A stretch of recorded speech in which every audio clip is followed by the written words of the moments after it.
বরিশাল জেলায় 541টি নির্ধারিত ঘূর্ণিঝড় আশ্রয় কেন্দ্র আছে।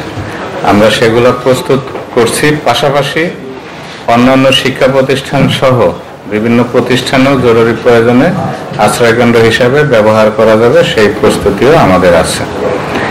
আর এই ঘূর্ণিঝড় যদি আঘাত হানে সেটা দুর্গত মানুষের তাৎক্ষণিক সাড়া দেওয়ার জন্য আমাদের হাতে যে ত্রাণ মন্ত্রণালয় থেকে যে বরাদ্দ দেওয়া আছে সেটা উপজেলা পর্যায়ে বিভাজন করা আছে এবং সেটা দিয়ে আমরা প্রাথমিকভাবে মোকাবেলা করব। অতিরিক্ত প্রয়োজন হলে আমরা মন্ত্রণালয়ে পত্র প্রেরণ করে বরাদ্দ নিয়ে আসব। আমাদের এখন যে বরাদ্দ আছে সেটা আমরা মনে করি যে তাৎক্ষণিক এটা মোকাবেলার জন্য আমরা সক্ষম হব।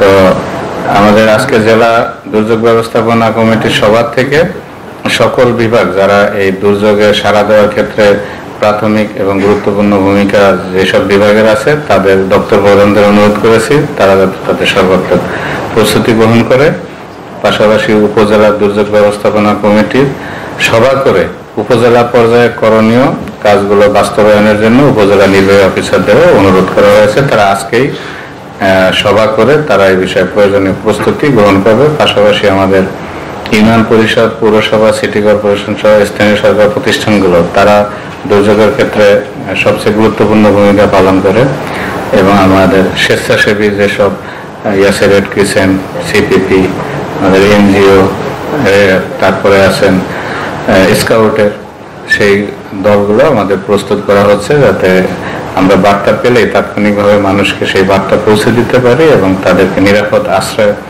আনার ক্ষেত্রে তাদের এই স্বেচ্ছাসেবকদের মাধ্যমে আমরা কাজ করতে পারি। 3 ধরনেরই আছে।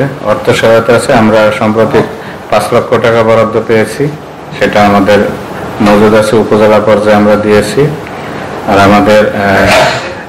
আমাদের খাদ্যশস্যেরও মজুদ আছে এবং শুকনা খাবারেরও মজুদ আছে। তবে শুকনা খাবারের মজুদ কম আছে, আমরা ইতিমধ্যে পত্র প্রেরণ করেছি মন্ত্রণালয়ে আরো বরাদ্দ দেওয়ার জন্য।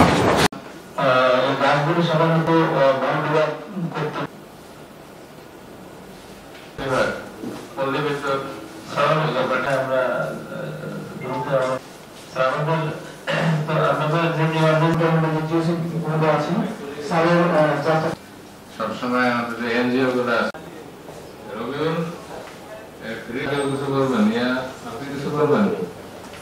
কাজ করতে পারি এখানে। স্যার আমার সাথে আমাদের আমাদেরকে সহযোগিতা করেছে সিবিপি, যত রকম উপকরণ আছে সবকিছু রাখার চেষ্টা করবো যাতে কোনো